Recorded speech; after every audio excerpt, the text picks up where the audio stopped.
This is the saddest inning in MLB history.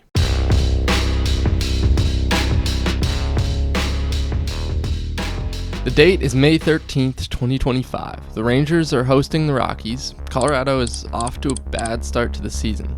Really bad start, but we'll get to that.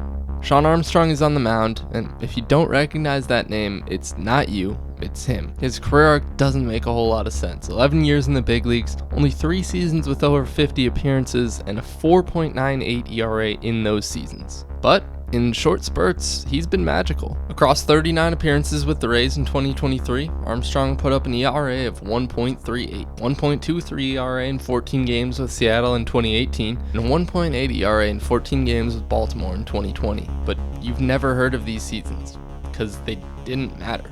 Armstrong is about as dominant as an innings eater gets, but that's all he is. The type of pitcher to come in after you've already turned the game off because your team is down 9-0 in the first inning.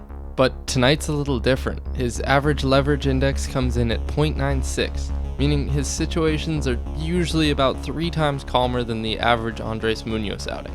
Tonight, he's got a 2.15, which is just a little higher than the average leverage that Emmanuel Clase faces, and more than double what he's used to.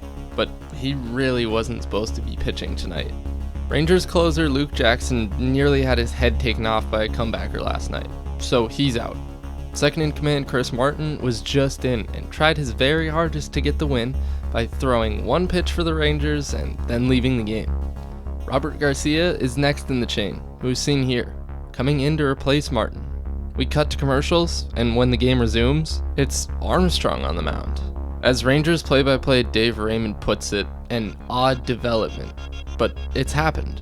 Armstrong is forced into warming up on the field instead of the bullpen. He's the 3rd pitcher of the inning and just as many batters and shouldn't even be here. But I guess it's fate. 60 feet away stands the tying run for the Rockies, who probably shouldn't be there either. For no particular reason this time, other than the fact that the Rockies actually have a chance at tying a game. This chart right here shows wins in green and losses in red. Now, there is a lot of red. The height of each bar is depicted by margin of victory or margin of defeat. Once again, there is a lot of red. To this point in the season, the Rockies were on pace to be the worst team ever, and it wouldn't have been close. Alright, it's opening day. A big deal in baseball, something that is seen as an event, not just the starting of a new season. And every team is playing. That's how it works. Right, Rockies? Nope. Opening day is delayed 1 day for the Rockies and Rays. Not sure why, it just is. Colorado's shelved first game ends up being a loss. The Rays walk it off. But the Mile High men don't look too bad. They win game 2, and just like that, it's back to 500, and 3rd place in the competitive NL West. They lose game 3, whatever. Well, they really should have enjoyed 3rd place yesterday. They would drop into last place after just 3 games, never to return to even 4th. 162 games of baseball, and they will spend 161 in last place.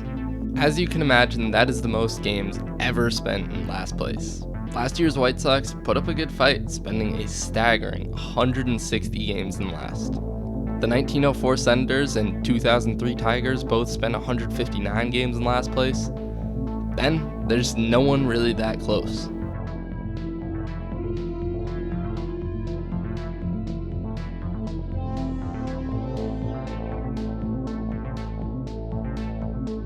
Okay, back to May 13th. The tying run stands at the plate in the form of switch-hitting first baseman Michael Toglia, whose career has followed a similar path to the Rockies.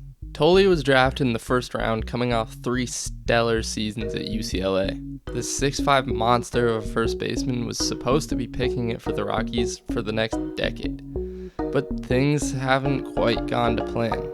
After dominating AAA in 2022, Toglia forced the Rockies' hand. But in the 31 remaining games of the season, it was clear Toglia was not ready. In 2023, he mirrored his rookie year by dominating AAA, getting called up, and then not being ready for the big leagues. But things finally came together in 2024. Toglia put up 25 home runs, becoming one of just 40 other batters to do so last year. He broke the record for most consecutive starts at first base by a Rocky, and it appeared he had lived up to his potential. An exciting young core of Rockies seem to have first base locked up for the foreseeable future.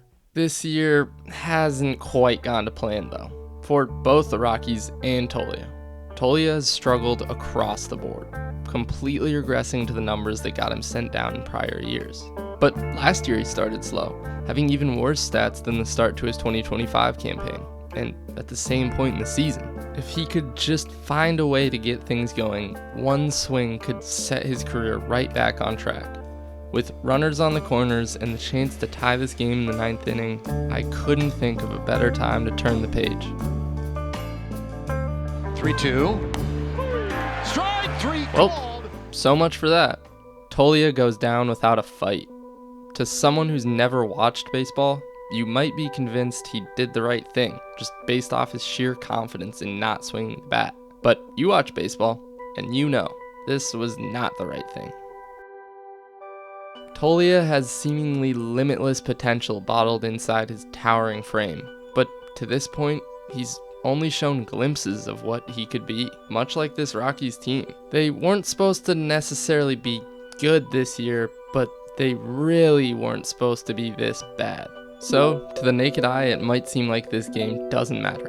Colorado is pretty much only fighting to not be the worst team ever. They have already been all but mathematically eliminated just a month into the season. Why would they care? Why should you care? Well, because their dream is on the line.